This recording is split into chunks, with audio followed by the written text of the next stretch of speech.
welcome to the Game Theory Podcast. I am your host, Sam VECENIE. We are presented by The Athletic and CLNS Media. Today on the show and tomorrow on the show, we have good friend of the program, Fred Katz, joining us from over at the Norman Transcript. We went a little bit long talking about the Northwest Division. It's the most interesting division in the entire NBA to me, if you care about such things. The mix of teams there is just fascinating because you have the Oklahoma City Thunder, you have the Minnesota Timberwolves, the Denver Nuggets, the Utah Jazz, the Portland Trail Blazers. I think you can make a case that all of those teams are top half teams in the NBA. So we went about 2 hours when discussing all of these teams, and we're going to end up splitting that into two separate podcasts. So the first half here, we're going to talk about the Oklahoma City Thunder and the Minnesota Timberwolves, and then in the second half, we're going to go on ahead and talk about the other three teams. If you're waiting for one of those three teams, I would wait to listen until Friday, unfortunately, but it's still a really good conversation, and we ended up going incredibly in-depth on these three teams because of it. How's it going, buddy? It's good to talk to you. I have not had you on the podcast for a little while now. I need to have you on more often, and I am excited to have you on here. Oh, what praising. Thank you. I'm so flattered. Anytime I can do that. I mean, right now it's that time of year where I'm starting to get a little bit stressed. I'm also going on vacation next week, so I have to cram 2 weeks of work into 1 week of work, which is never an exciting feeling for those who have done that before. I'm starting to feel it a little bit, but I'm glad that we could carve out this hour or so where we can chat and we can talk about your new venture, because while you still are at the Norman Transcript, and that is exciting for that newspaper and exciting for you because you're going to be covering a really interesting team this year, you have a new project that you are getting off the ground right now. It is called the OKC Dream Team. It is a podcast project. I'm going to let you go on ahead and explain what else is going on with it, though. Yeah, sure. So we think it's a pretty cool idea. It's a little bit unconventional compared to, in terms of just the model of how we set it up compared to most podcasts where, you can go on your whatever podcast app you normally have and you just download it and you get it for free and whoever is doing it makes money on advertising. We have no ads, and you actually pay to subscribe to the podcast, we're hardly the first people to do that, but it's definitely still in the unconventional model. So it's $4 a month. It's called the OKC Dream Team. I'm doing it with, I should probably say who I'm doing it with. I'm doing it with John Hamm, who's a great radio guy here in OKC, super smart, like a CBA expert. Andrew Schlecht, who is, in my opinion, one of the best team bloggers out there. And Royce Young from ESPN is special guesting on a bunch of the episodes. We just had our first episode. We're doing them weekly. Super fun. You can sign up for it on Patreon, patreon.com/OKC Dream Team. Really fun. And I think the first episode was great. You can go check that out. We have a free preview of that, which I tweeted out. And it's about a 15-minute clip of the show. So I think it's super fun. I think it's a great idea. I think it's going to be a really good podcast and informative and funny. And we're not that serious people, and basketball shouldn't be that serious. Kind of inspired by the True Hoop podcast at ESPN. We think it's going to be fun. Yeah, no, I mean, just looking at what you guys have got already, I mean, you have 416 patrons. That's exciting. Is it growing a little bit faster than what you kind of figured it would? I had no idea. Just a guess. I've never done this before. I had no idea. I had a podcast, and my last podcast, I won't say the numbers of my last podcast because it still exists and has another very good host of it now, and I'm not sure if I should say that or not. But my last podcast did really well. There's a market for the Thunder. In terms of listeners, there are a lot of listeners on that podcast. A lot more. Whenever I tell people what the numbers are, they're like, whoa, it's that many? It's a lot more than you think. There's a big market. So I figured there would definitely be interest because Thunder fans are just they're crazy, man. They'll listen to anything and read anything. It's they just, you write it or you produce it. They want to read it. They're obsessive. So I figured there was a market, even though it's a small market. We figured there was a market for it, which is kind of why we did this. We figured numbers would be down from what they were, and obviously they're going to be because you have to pay for it. It's not a free product, and people don't want to pay for things on the internet. But, I'm happy. We'll see where it goes. We've had one episode. It's, as of the time we're recording this, it's not even 24 hours old. So getting up over 400 for the first one is pretty cool. Like I'm okay with that. I mean, I won't be okay with that if that's our number a year from now, but I don't think it will be. I'm sure it won't either, Fred. That's exciting. That is awesome. As someone who just recently joined The Athletic, we're doing a very similar thing there as well. It's a really interesting idea, and I think it's a really cool idea. I'm excited to kind of see how it works. And, I doubt that my podcast will ever go that route, but I am excited whenever there are new opportunities for monetization models for the industry, and this seems like a very interesting one to me. Yeah, I agree. I totally, you bring up I totally feel the same way about The Athletic. Like I get excited when there are jobs, like most of the stories you hear that are job related in our industry are really depressing ones. They're, so-and-so left or so-and-so got laid off or so-and-so left and they're hiring internally because they want to save somebody else from getting laid off, or this position is just being eliminated altogether. They tend to be along those lines, So when The Athletic happens, it's like, hey, they're creating jobs and they're paying, you're paying workable wages and people want to go work there and they're producing amazing, like in The Athletic's case, amazing content. Look at the talent there. It's insane the amount of talented people that you work with. It's great. It's great. Yeah. The Athletic is doing amazing work, I think. Yeah, no, we're all very excited about it, and we're particularly excited for the Fieldhouse to launch on October 2nd. I should probably give that a plug. I'm super excited for that. I think it's going to be really good. Yeah, and we have reason to cover Missouri this year, so I'm sure you're very excited about that. Yeah, I'm so pumped, man. There are good players in Missouri basketball. I haven't been able to say that for years. Ever since Kim Anderson took over, it's been a bit of a struggle. Oh my gosh, man. Kim Anderson was that, man, you know how much in my college friends thread, everyone's got the thread with their college friends, their high school friends, or whatever it is. Group text. We've got our group text with 5 of my buddies from college, and the amount of time in that thread that's dedicated to just Kim Anderson with a profanity surrounding it, either on one end or the other, is just insane. Yeah, no. Kim Anderson was, by all accounts, a very nice man, but he was very overmatched in his job at Missouri. Anyway, yeah, I just find whenever I got let go by CBS, the thing that I realized was that ownership in this industry is an incredibly important thing to me. I mean, that's why I own this podcast. I certainly have partners in The Athletic and CLNS, but it's really valuable to own your product, in my opinion. And it seems like you guys are going that route. And, I think it's a very smart way to go, and I'm excited to see where it lands. Yeah, me too. I think it's going to be, it is, you're right. You make the point about the industry. It's really interesting because they're, sometimes people say, what is it? Desperate situations call for desperate measures. But if you look at that in a less dire sense, desperate situations can cause for innovative measures. Sure. And a lot of times when you see markets change and progress, it's because the people are pushed up into a corner, And then you see markets progress and they start to change. And I've always believed, and maybe it's because I'm an optimist and that I'm in the industry and I want to believe it because this is kind of the job that I've wanted to do since I was a little kid, and now I'm doing it and it's just in time for it to go extinct. And so maybe I'm wrong, but I've always believed that there's a model out there that's going to work for media in the internet age, and it's not going to continually die. I don't think it's going to die out. No. It'll be different, no question. It'll be different as hell, but I don't think it's going to die out. And I think there's a model that people are going to figure out, and it's going to work. And I don't know what the model is. I'm not saying I know what it is, but I think people who are smart are going to figure it out. And it's just interesting the way this kind of stuff is starting to progress with things like The Athletic or the. I mean, we're not the first people to do stuff on Patreon. I mean, Peter Vesey already has his thing, and he's broken some news there. Nate Duncan, Danny LaRue been doing stuff on Patreon for a little bit. We're hardly the first people to do it, but it's intriguing. It's intriguing, and I think it's worth the risk. Why not? I mean, what is the risk? There's nothing. So just go. There's no risk at all.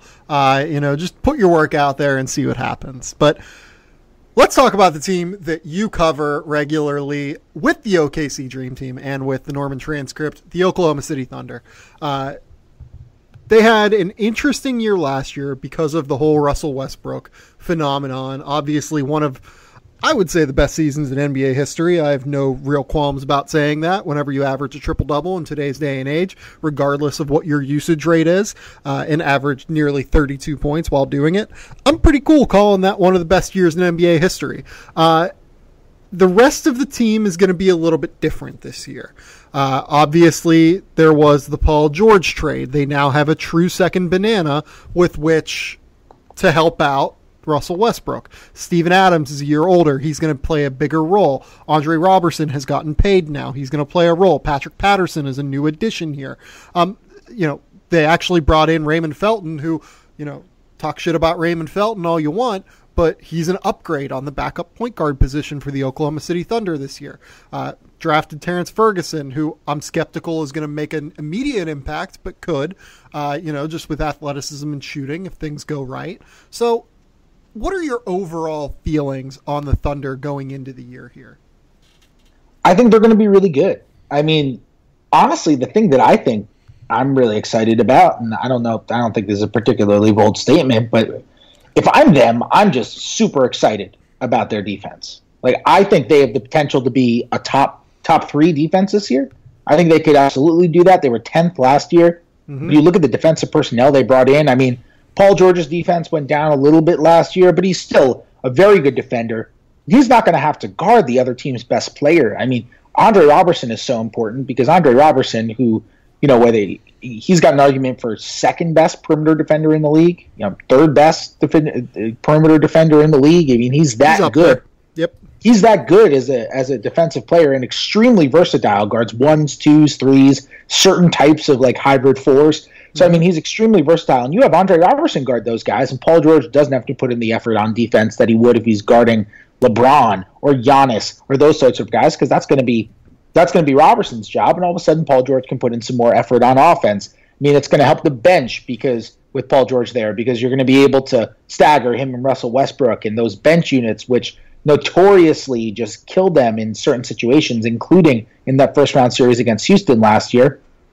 Those are going to look a lot better when they've got Paul George or Russell Westbrook out there if you're staggering. They're just a lot of things that are going to look better. You bring up the backup point guard stuff. I mean, this team Chicago's got a case for this too, but in my opinion, this was the worst backup point guard situation in the league last year. I would agree with that statement. They were the worst. Even if Raymond Felton has the worst year of his career, like if he does what he did in that solo year that he had in Portland, where he had like the weight issues to the extreme and really fell off a cliff, and like they had to play, I think Jamal Crawford, they actually started playing at point guard because Ray Felton, and I think it was like Johnny Flynn was on that team too. And like the point guards were so inadequate that they ended up playing Jamal Crawford at backup point guard on that team to the point. And that was like the worst year of Ray Felton. If Ray Felton replicates that year, it's a significant upgrade on their backup point guard situation last year. So like this is it's a huge thing. Plus, like one thing that I don't think gets talked about a lot, because they don't have a superstar young talent. They have some solid young players, but they don't have a superstar young talent. But by average age, this was the youngest team in the playoffs last year. Like there's potential improvement on this team. Steven Adams just turned 24. Cantor's 25. Jeremy Grant's in his early 20s. Alex Abrinas just finished up his rookie year. Like there are guys who I think are going to improve. So I think they're setting themselves up for like a top 4 position in the West. Well, they did cash in a couple of those young chips for Paul George and Victor Oladipo and Domantas Sabonis. So a little bit older this year, but I think that's going to play well for them, obviously. And, you bring up the defense here, and I think that is also where I want to start, because I want to make this point. I think this is the team, particularly in the Western Conference, but maybe in the entirety of the NBA, that is best equipped in a 7-game series against the Golden State Warriors. And the reason that I say that is that just from top to bottom, I think this is the most athletic team the Warriors are going to play. But now they also have the shooting to kind of back that up and maybe even play a little bit with them offensively. They're not going to be on the same plane as Golden State. Nobody is offensively. But with floor spacers like Paul George, with Patrick Patterson now who can shoot, if Inez Kanter can step in and knock down some corner threes now, they've at least brought in true shooters for non-shooters in Oladipo and Sabonis. And I know Sabonis knocked down some threes last year, but he wasn't a guy teams were worried about. Paul George and Patrick Patterson are guys that teams are worried about shooting threes. And that's a big factor. And we haven't even gotten to the defense yet. And the reason this team is so scary for Golden State, I think, is that Russell Westbrook, maybe the best athlete that has ever played in the NBA this side of LeBron James. Paul George, elite level athlete, 6'10", long. Andre Robertson, obviously one of the best defensive players in the NBA. Jeremy Grant, 6'8", long, athletic, can switch everything. Patrick Patterson, a good stretch four who can play defensively, can play some fours, can play, some smaller fives. If they would play Draymond Green at the 5, that's a matchup that is at least doable for Oklahoma City. If Terrence Ferguson, again, if they get anything out of him, that's another guy that theoretically would match up well in a Golden State series due to the athleticism. Steven Adams is one of the best defensive centers in the league at moving his feet at that ridiculous size. So this entire roster to me is really built and tailor-made as much as any team can be to compete with Golden State. And having a team like that in the West is at least interesting to me. I'm not saying they're going to beat Golden State. I'm not saying they take more than a game in the playoffs off of Golden State. I just find the way that they've constructed this roster fascinating. I'm really annoyed with you right now because this is my story for 2 days from now. Like I'm writing, I'm working on an article. I'm currently gathering quotes. Well, to be fair, your story's coming out Thursday, right? Thursday or Friday. Haven't really decided yet. So this podcast will come out on Thursday, and if you get it done by Thursday, it'll be a nice companion to your piece. There you go. We can put it together. We can have that. Yeah, that's the story. I started gathering quotes for that today, and I was like, I'm going to do it. How do they match up against the Warriors? Yeah. I think that they're best suited against Golden State. If we're talking defensively, I think they are. I think Milwaukee, you could convince me Milwaukee might be that team. Sure. I think you can convince me. Not offensively, but yeah. Right, just purely defensively. I mean, Milwaukee's just so long, and if Thon Maker makes a jump, and it's just they got that long defense, and Chris Middleton's going to be healthy this year. I mean, he's an excellent defender, so there's a lot in Milwaukee to like from that aspect. But I'm with you. I mean, Houston really added to their versatility too. I don't think they're on the Thunder's level, but they are a lot more versatile defensively than they were last year. You've still got guys who play who aren't going to be able to necessarily play like that, like the Ryan Andersons of the world. Yeah. But they added to it. I mean, they brought in PJ Tucker and they brought in Luc Mbah-a-Moute, and the lineup, my favorite Houston lineup this year, I'm so sure of. I bring up this lineup all the time. It's going to be my favorite lineup the Rockets play this year, and I'm so excited to watch it because it's going to be fun. Because at some point, they're going to play Harden, Paul, Mbah-a-Moute, PJ Tucker, and Trevor Ariza. I don't know that's going to be really fun. But that's going to be such a fun lineup. I mean, that's going to be awesome. Who in the world is the center? Is Chris Paul the center?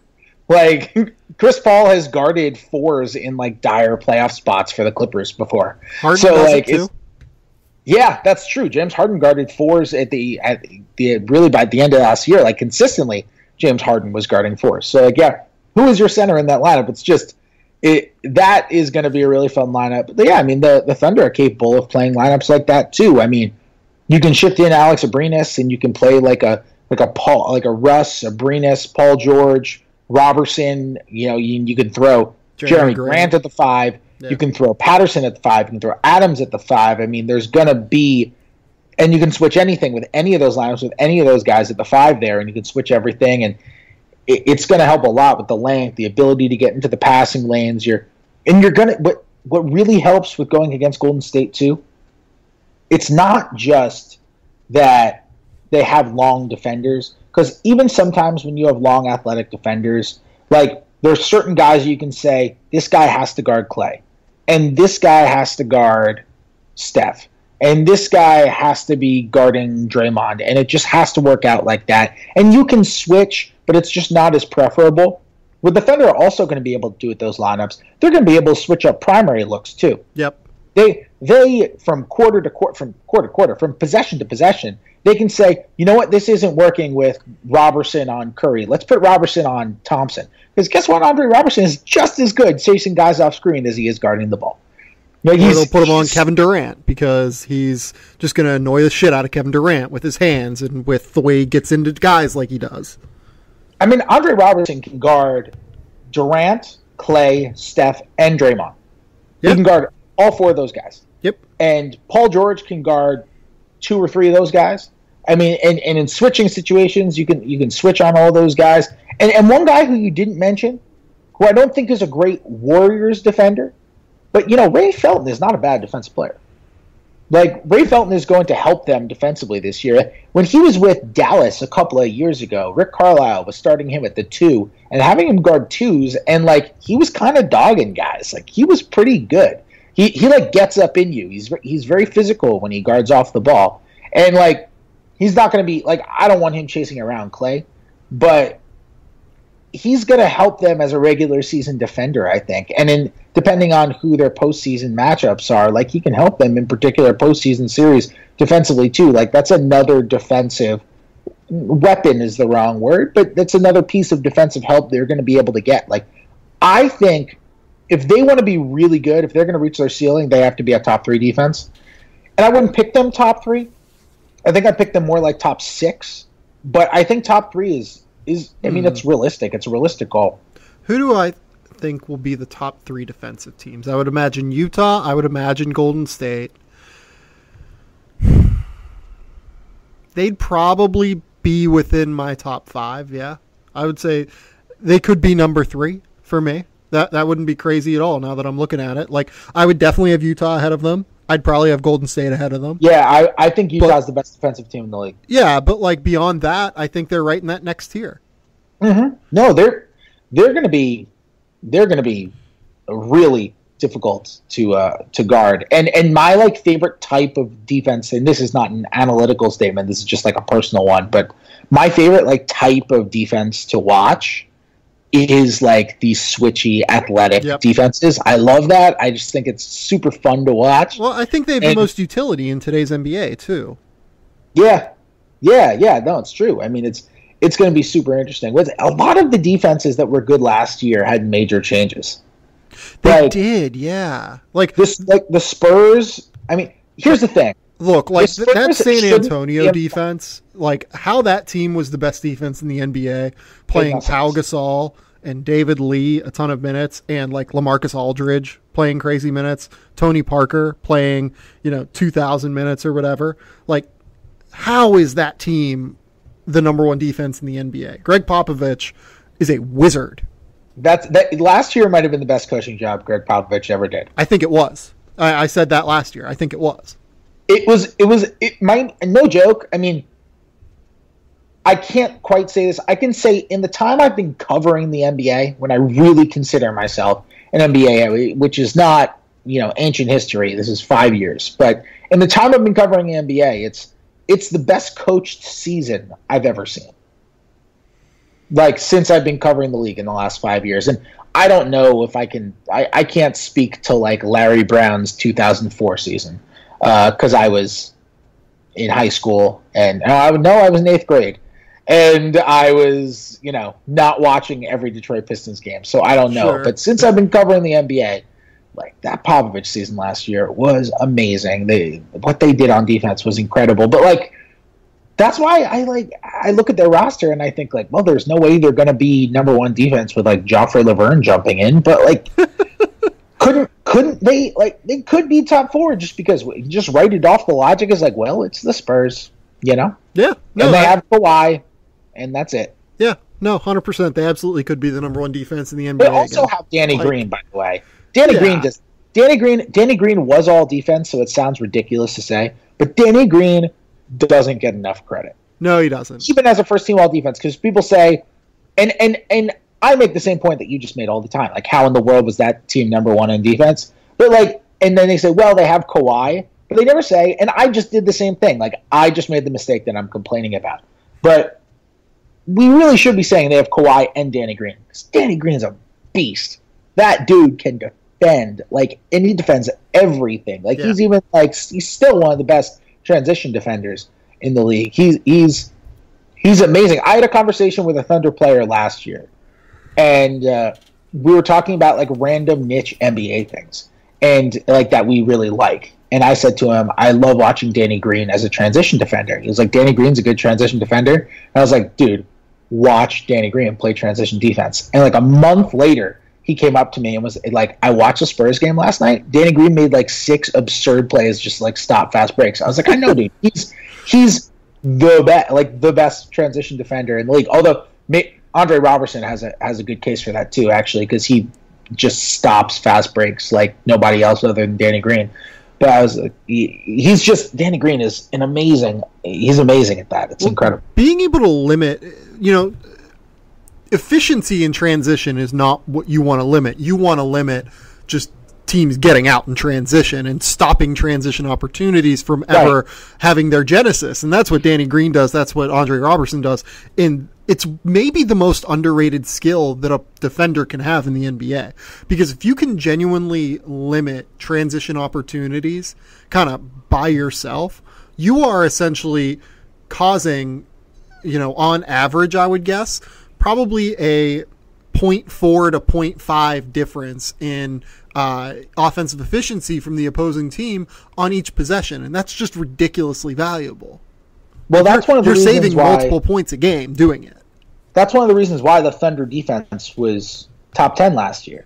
And I credit Andre Robertson with a lot of this, which is that, and keep in mind, the Thunder miss a lot of shots too. So this is up, but this should be a high number, because when you miss shots and when you turn it over, and the Thunder turned it over a lot and they missed a lot of shots, when those two things happen often, you should give up a high percentage of transition possessions. I forget exactly what the number is, but the Thunder gave up, like, of all of their possessions, like the 6th or 7th fewest percentage of their possessions in transition, or came in transition. That's on defense. And like they're just not really allowing guys to get into transition. And a big part of that was because Andre Robertson is he's so good at recognizing the lead ball handler, like whoever the opposing team is trying to get the ball to in transition, and just cutting it off.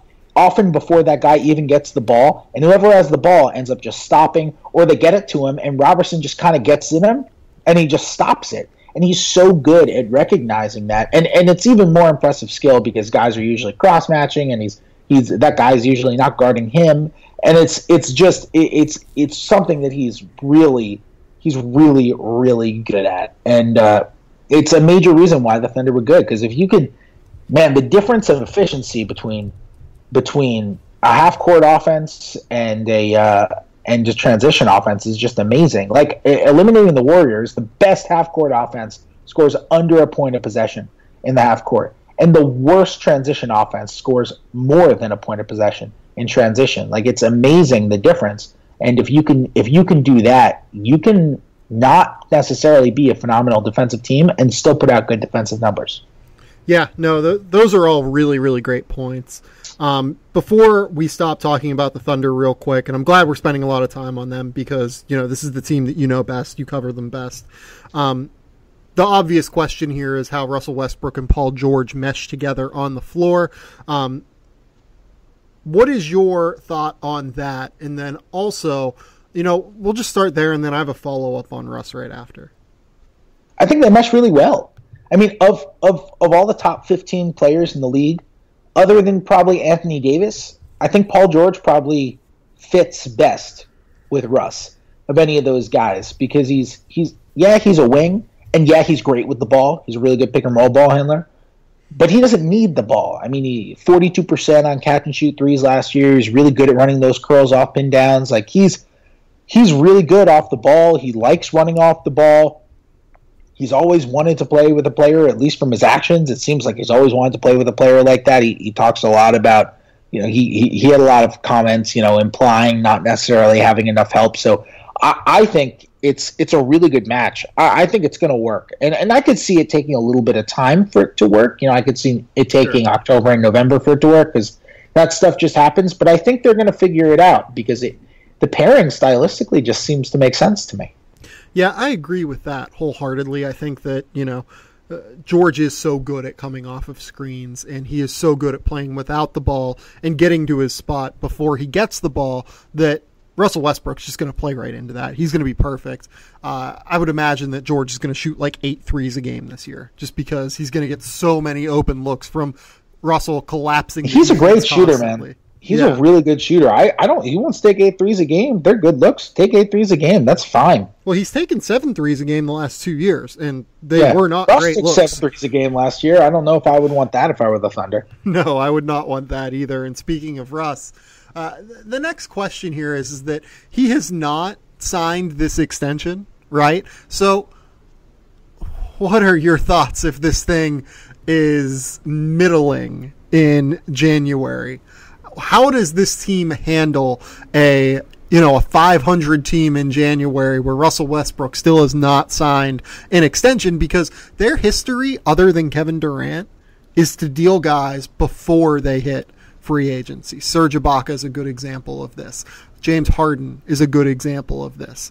There are a couple others in the past that I can't think of off the top of my head, but they're not afraid to make the deal when they have to. And I would imagine that the Kevin Durant situation, if they are not competing in January for whatever reason, I don't think this is going to be a likely scenario, but if they're middling in January, you have to wonder if this thing comes up a little bit more. Yeah, I mean, I think it's possible that they end up trading Russ. Like it's a possibility if they just like really tank. Maybe somebody gets hurt and they just really tank, or Russ isn't happy with Paul George. Maybe they don't get along on or off the court, which is going to be intriguing to watch. But I've heard nothing that indicates that they would trade Russ. Sure. Like I've heard from no one that they've even like put out a censor on because here's the thing, other teams are thinking that, and from everything that I've heard, it's like if you call and you say, hey, how many games under 500 do you guys have to be in order to have a conversation about trading Russ? Like, if somebody calls and asks, if you're 15-28, you want to have a conversation about Russ, and Russ tells you we're not coming, you want to have a conversation about Russ, those people are like that. Like that's not even a conversation that's being had. That those people don't exist. Mm-hmm. So the organization is just shown explicitly zero interest in doing that as of now. Now, I think because just basketball logic leads you to this, and Sam Presti's kind of got this like Danny Ainge-ish way about him, which is, I'm smart, I've got the history and the job security to back it up, and I'm going to do what's right, and I don't care what the public says about it. Sure. And so I could see a scenario just basketball-wise where if they are there, like, if Russ tells you he's going, you got to trade him. I mean, it makes sense. But I just don't think we're anywhere near that point right now. I mean, I think the organization is not, I think they're a little bit more worried. I think there are people inside who are a little bit more worried today than they were about the extension than they were before. I don't know if he's going to sign the extension. I'm obviously growing more pessimistic. I mean, it's been almost 3 months and he hasn't signed it. I'm assuming it's not going to happen.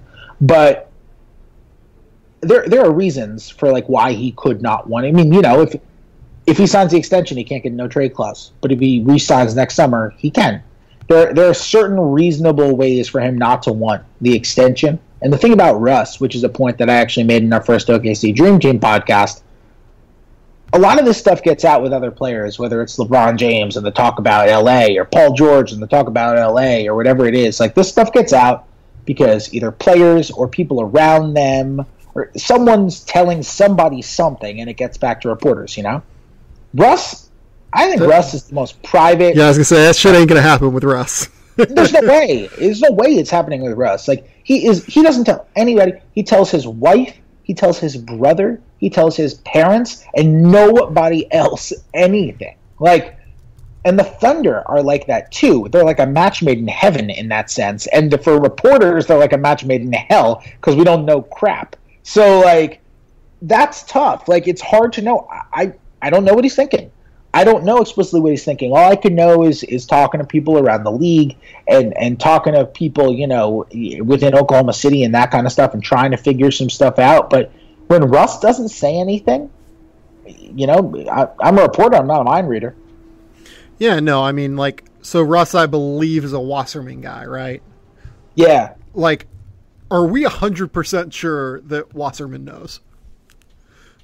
We can guess that Wasserman knows, but we're not 100% sure. Right, that's my point. Like, I would imagine that, like, Thad Foucher probably knows, and, like, the rest of the Wasserman team have a pretty good indication on the way this is going to go.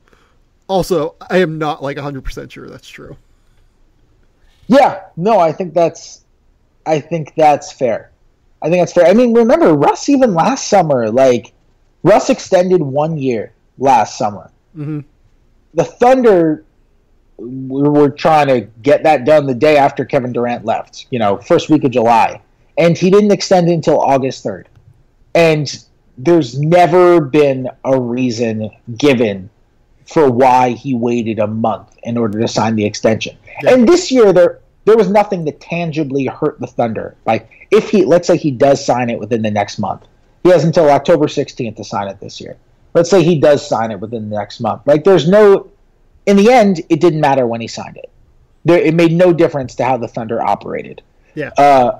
But last summer it did. Because they were extending by rule in order to bump his 2016-17 salary, which wouldn't happen in this case, but in order to bump his salary, they had to have the cap room in order to account for that salary bump, which is about $9 million.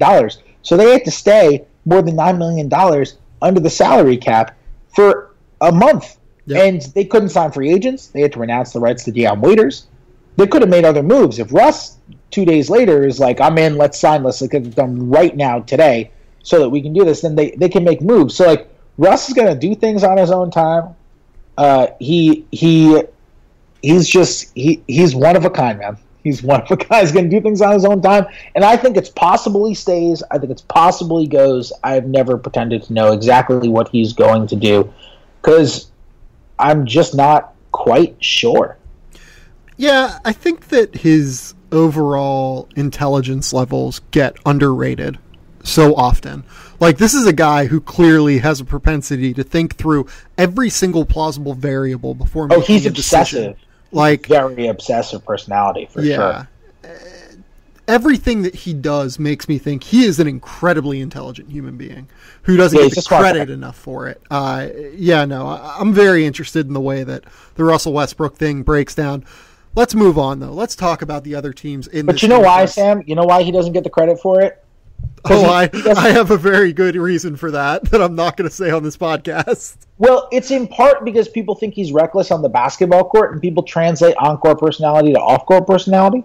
I mean, go ahead. Well, it's also in part because he doesn't show it in interviews. Like, he doesn't want to show it. If he wanted to show it, he could. There's some guys who really want to show it. There's some guys who really want the world to think they're smart, and they just show it, and people think they're smart, but they're not that smart. There's some guys who are smart, and they just don't want to show it because they don't want to be near the media, and people don't realize how smart they are. Yeah, look, Russ doesn't give a shit what anyone thinks. Like, there's no doubt about that. There's also care less about what I think. Let's be clear here. There's also a pretty decent racial component here on why someone like Russell Westbrook would not get the credit for this that he should. Let's move on, though, before we go down that open that can of worms and go down that rabbit hole. All right, Fred, before we move on, let's pay some bills. Fantasy football fans, the wait is over. Football is back. That means FanDuel is back. Fantasy football for everyday fans. There are new contests starting every single week. That means no busted seasons whenever your favorite player or the guy you drafted in the first round, like David Johnson, gets injured. There is something for everyone here. There are lots of contests to choose from, starting at just $1, going up all the way into the hundreds. Just pick a contest, choose your team, and watch your score in real time. Fred, if I remember correctly, you're a Jets fan, so you don't really have a whole lot of rooting interest this year. So, how is fantasy football going for you? Low blow. How's fantasy football going for me? I have as many wins as the Jets right now. Oh boy. I was winning going into Monday Night Football this week, and then I lost. It's a rough life. The Jets are bound for 0-16. Marshawn Lynch is dancing all over them. It's a fun time, really, for me in the NFL. I love Marshawn Lynch dancing on that Jets team. Over 2.5 million players have won a cash prize playing fantasy sports on FanDuel. Sign up today. Go to FanDuel.com, click the Join Now button, and use my code GameTheory. That's GAMETHEORY. Try FanDuel for free with no deposit required. Visit FanDuel.com to claim your free contest and play for a share of $10,000. Just sign up using promo code GameTheory. That's FanDuel.com. Promo code Game Theory, void where prohibited. Let's talk about the Minnesota Timberwolves here. One of the most interesting rosters in the entire NBA to me at this stage, because they are eschewing all, tenets of modern basketball and modern offense with the way they've built this team now. Because they have Jimmy Butler, who's a non-shooter. They have Andrew Wiggins, who's a non-shooter on the wing. They're going to start, I would imagine, Taj Gibson to help out Karl Towns defensively, non-shooter. Jeff Teague is a good catch-and-shoot guy, but not an awesome off-the-dribble guy from what I remember statistically. Karl Towns obviously is a game breaker in terms of the way he can space the floor offensively, but it's just so weird to me the way that they're going to build this roster with how much talent they have, and it makes me think that this team is ripe for a trade at some point. This roster is not the roster that is going to be the one that competes for Minnesota, I feel like. Yeah, I think that's reasonable. I mean, part of it is Towns can shoot, legit can shoot, but I don't want him being my shooter. I want him on the inside. I want spacers around him. But I get the Taj Gibson signing, even though he's not going to stretch the floor, and he's okay from mid-range, but I get the Taj Gibson signing. People thought that this team was going to contend last year, and Taj Gibson is one of the most respected guys in the league. He's going to come in. He's I think people overuse the term culture changer. Yeah, I don't think there are that many culture changers in the NBA.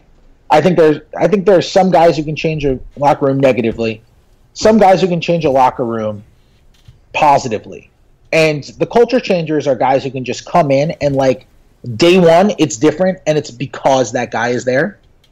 And it doesn't have to do with the on-court stuff. Taj Gibson, that guy's a culture changer. He is going to change that locker room. Especially whenever you combine it with Tom Thibodeau. Exactly. That's going to be the culture change. He's going to come in and he's going to hit the ground running with Tibbs in a way that, I think will probably be good for the kids in terms of learning what Tibbs wants them to do. Teammates love Taj Gibson, man. It's amazing. So I understand that, even if from a basketball sense, it's kind of questionable. And Taj Gibson's on-offs last year were pretty solid. I think Minnesota is going to be good this year. I could see them. I mean, they had defensive problems last year. Here's the thing. Their offense last year was pretty good. Yep. People think of them as this team that struggled because they couldn't really shoot and because Tibbs has this defensive-minded mentality, when in reality, I think a lot of that had to do with the fact that, he's a really good coach, but a lot of it had to do with the fact that, those were the rosters that he had with Chicago. What's he going to do? He's going to play to his roster. But they were pretty solid offensively last year. It was defense. No, they were really had the trouble. Defense. Yeah, they were terrible. Yeah, Towns has so much defensive potential, and he was not good in the pick and roll last year. Yep. And I think but I expect him to get better at that. Wiggins still, I look at him, and 75% of the time he's not in a defensive stance. And I think that's something that that's what I talk about with the culture change stuff. I think that's going to change when you bring in some guys like that. And Jimmy Butler will help with that too. Jimmy Butler is an excellent defender. So the other thing with Wiggins is too that he gets matched up against opposing teams' best offensive player way too often, and it's just a bad spot for him. Especially last year, he got matched up with the opposing team's best wing offensively a lot of the time that he was on the floor, right? So if that's going to happen, he's going to get roasted, just because, like you said, his effort levels aren't great, and his instincts still aren't where they need to be. Now, if the effort level comes along, I think he's still going to be fine defensively. I think that by the time he turns 24, 25, he's going to be a good defensive basketball player. he was a really good defender at Kansas. Yeah, like, I think it's going to be fine. It's just that right now he's not that yet. I don't think he's the worst defensive player in the NBA, as some metrics have stated. I think you can make a case that he's the most harmful, given who he's matched up against on a night-to-night basis, and given the difficulties of the matchups that he gets, and given how many minutes he plays, and given his offensive overall workload, he might be the most harmful defensive player. But you have to frame it that way. You can't frame it as him being, he's the worst defender in the NBA. He wasn't the worst defender on that team last year. Zach LaVine was, but they found a way to hide Zach LaVine. You can't hide multiple bad defenders on the floor at once, really. I think that's a very fair point. How many games do you think they win? They're intriguing. Like they were.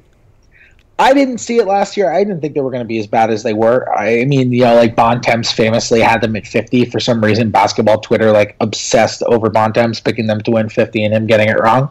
I don't blame them for that. That was silly. I thought they were going to win like 38, but they like really. I mean, they were so bad at the beginning of the year. Do you think they're like a 5 seed this year? No, because that's going to be like a 48-win team, I would imagine, and that's like a 17-win bump from last year. Like, do we think that internal growth and the difference from Zach LaVine for, what did he play, like 50 games last year probably? I mean, the difference between Zach LaVine and Jimmy Butler. Keep in mind, I am a Zach LaVine fan. I've always been a Zach LaVine fan. I think Zach LaVine's legit, and I think he's going to be good. But the difference between Zach LaVine, 50 games of Zach LaVine, and Jimmy Butler for a full year is ginormous. No, it absolutely is, and I agree with that. Okay, let's say internal improvement bumps them by 7 games, which I think is like an optimistic estimate. Does Jimmy Butler over Zach LaVine for 50 games bump them by 10 wins, do you think? That seems like a lot to me. I think I'm going to pick him for like 46. Yeah. Which is a lot. I mean, it's a really big improvement. I'm thinking like 43, 44. And then like the next year, not this coming year, next year, 2018-19, being the big jump for them, like into like the 4 or 5 seed range. I think they make the playoffs this year, like, 44 wins or so. But it's hard for me to think that, they get all the way to like 17, 18 more wins, which I think is what it takes to get into the 4 or 5 seed range. I'm also not so convinced that Jeff Teague is a massive upgrade over Ricky Rubio. Oh, I will go a step further. I think it's a downgrade. Well, I don't have a problem with that in a vacuum saying that Ricky Rubio is better than Jeff Teague, because Ricky Rubio is a really good defender. He's so big. He just like really disrupts ball handlers. And like usually point guards who are really big, sometimes they like run into screens and they struggle avoiding screens because they're not as shifty, but he's so good at that too. He's unbelievable. Like he's such a good defensive player. So I'm fine with the statement that Ricky Rubio in a vacuum is better than Jeff Teague, but I think Teague is a better fit on this roster.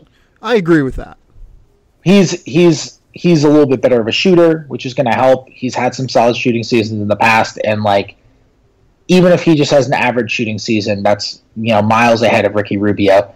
Maybe more, as importantly, Rubio is not a finisher. Like, he doesn't finish around the rim either. Like, people talk about how his jump shot is broken, but like you look at Rubio's numbers in the restricted area every year, and they're consistently below what you would hope from a point guard who can't shoot. Like, he's not really a finisher either. So like, just being able to get some scoring from that point guard spot, and it's not like Teague is a bad defender. Like, if Teague were a bad defender, I'd agree with you, because I would worry about, like, oh no, what if Towns has another down year defending the pick and roll? And all of a sudden you've got 2 really bad points in the pick and roll, working at pick and roll, and like, who's your help? Oh no, it's Andrew Wiggins on the weak side. Like, they are going to get destroyed. But Teague's not a bad defender. He's fine. He's perfectly capable as a defensive point guard, and he's pretty good as a team defender. So I think he's just a better fit within this roster than Rubio is. Yeah, that I 100% agree with. And Jimmy Butler is going to have the ball in his hands so much, just because that's what Jimmy Butler does. He can essentially run point from the wing. There was no real fit for Ricky Rubio on this team. And we'll talk about Ricky Rubio in this division later, but I like his fit on Utah a lot more than I like his fit in Minnesota. I agree. Jeff Teague, I think he's a worse player in a vacuum, but that's fine. You know, he'll be a better fit on this team. And Taj Gibson maybe gives them a couple of wins bump. You know, like let's say that we get from, I guess, you know, needing Jimmy Butler over Zach LaVine to get them 10 wins. Let's say it's down to like 7 or 8 now.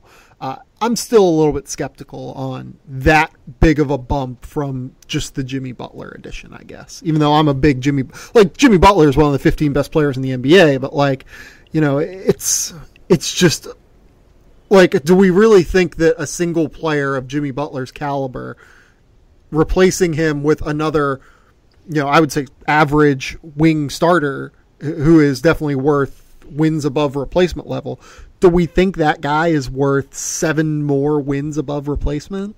Like, to put it in baseball terms? Maybe. Yeah, I do think that's possible. I also think there's going to be natural growth. Like, I don't think Towns is going to be, because Towns took a step back defensively last year. It's not like he was this bad as a rookie. And I think he's got a lot of defensive potential. So I think Towns' defense is going to help them a lot. So yeah, like he took a step back last year defensively. He also took a massive step forward offensively. Yeah, and I think that's either going to be a constant or get even better. And I think defensively, it's hard to get better. Oh, dude, that dude's like 21 or 22. He's going to get better, and we're all going to freak out about it, but he's going to get better. It's happening. So, what is better? What is it? 30 and 15? Like, is that what you're saying? He's going to be like, man, I was going to say modern day something, but I don't know if we've really seen him. We haven't. No, like anytime you run numbers on like I was going to say who like he compares to, Hakeem, but like no, anytime you run numbers on who he compares to statistically, it breaks like Basketball Reference. Like it's not real. He's going to be if he keeps. I mean, he's got the talent to be the best player in the league. So like I guess my point is, if he averages 27 and 13, like that's not a crazy leap from what he did last year. He averaged 25 and 12 last year on 62% true shooting. Like it's stupid. It's ridiculous what he was able to do. But like that's not going to be some massive leap. You know what I mean? Like we'll all get real excited, but the massive leap is going to come defensively. Yes, no, for sure. But also like it doesn't have to necessarily like you can look at a guy and see, first of all, he's going to be around better players. So like I'm not convinced that like the counting numbers are going to be so much higher because he's not going to be able to use probably as many possessions because you're going to have Jimmy Butler out there. And even if the usage stays the same, I don't know if the touches will, but I think the looks are going to be better. I think he's going to be able to play within the offense better. He's not a great screener right now. I think he can improve. I think he can improve as a screen setter for sure. And I think he will improve as a screen setter because he's got all the tools to do it. And I can't see why not. And once young bigs realize like, oh, wait, the best way for me to get myself open is not for someone else to free me. It's for me to actually go set a screen, and then I'm going to be open because I am going to be unstoppable when I do that. Like, once he realizes that and is able to, like, really master that, oh, man. He's already unstoppable, so I don't know what he'll be at that point, but he'll just be like, oh, my God. He's going to be... I love Towns, if you can't tell. I think he's just going to be absolutely unbelievable. No, so do I. He's incredible. Like, I'm not, like, shitting on Karl Towns. He is... No, I know you're not. I'm about to ask you an insane question. Like, yeah. Who is going to be better this year between him and Jimmy Butler? Like, I think it might be Towns. Yeah, totally. That's a legit opinion. That's fine. He's got to improve defensively. If he doesn't get better defensively, then the answer is definitely Butler. But right. If he gets better defensively to where he can actually, his problems are like he just gets beat. Like guys turn the corner on him in the pick and roll all the time. He's late calling out defensive signals all the time too. His recognition's got to get better. But like what is he 22? He was not a great rim protector last year either. He was better as a rookie in that capacity than he was as a sophomore, which was weird to me. Yeah, that's true. I'm sure people like nylon calculus people can speak more intelligently about this than I can. I'm not convinced about single season rim protection data. I think I think we need a bigger sample size than one season. Some of it fluctuates so much from season to season. And then you watch stuff and it's like guys aren't doing anything different fundamentally. And I think I think the stats are good, and I think it's going to be good, but I'm just not convinced about the sample size. Well, just from like a standpoint of watching him on tape, I think he got pulled away from the rim too often last year. Like he would just be that split second late coming around from the weak side or whatever, because he was pulled just a little bit out of position, I thought. And that one step that he was out of position, or that one step after he got the corner turned and was trying to rotate back after having to recover in a screen and roll situation, that one little split second kind of threw him off, I felt like. And it was just a worse year for him, like because of that. And that's the key, as we've mentioned now. I think he needs to figure out how to become a better rim protector and a better screen and roll defender. If he can do those two things, he's unstoppable. Those are two really hard steps to take, though. Yes, for sure. And I don't know if they're all going to go down next year, but I think he will improve. I think he'll get better. I don't think he's. I don't conceive of a way that he's going to stay at that level. Maybe I'm just too optimistic about him, but I just don't conceive of a way that someone that good, that talented, who has, from what I don't cover the Timberwolves, but from what I know his family, and I mean he's got a really good work ethic. Like he's the whole package, really good. For sure. Yeah, I can't imagine that someone who has that package is just not gonna. It's fine. Like, it's not a problem that he had that season last year. It's all part of the learning process. But as long as he gets better, it's fine. I think he will. I really do. He's got a great work ethic. Fred, I agree. We're going to end up cutting this podcast short, as we mentioned at the top. This is a second little closing that we did. We recorded on Wednesday or Tuesday night, I guess, and we're recording this intro on Wednesday night. Fred, any final thoughts on, the Thunder and the Timberwolves? I mean, we went so long that I can't imagine you have anything else to say, although I guess you always have other things to say because you're like me in that way. No, for the first time in my life, I'm held without a thought, actually. This has been the Game Theory Podcast. Please remember to rate, review, and subscribe to the show on iTunes. Fred, please tell the people for this Thursday episode where they can find your work. Twitter, Fred Katz, FredKatz. Where else? NormanTranscript.com/sports/underroad.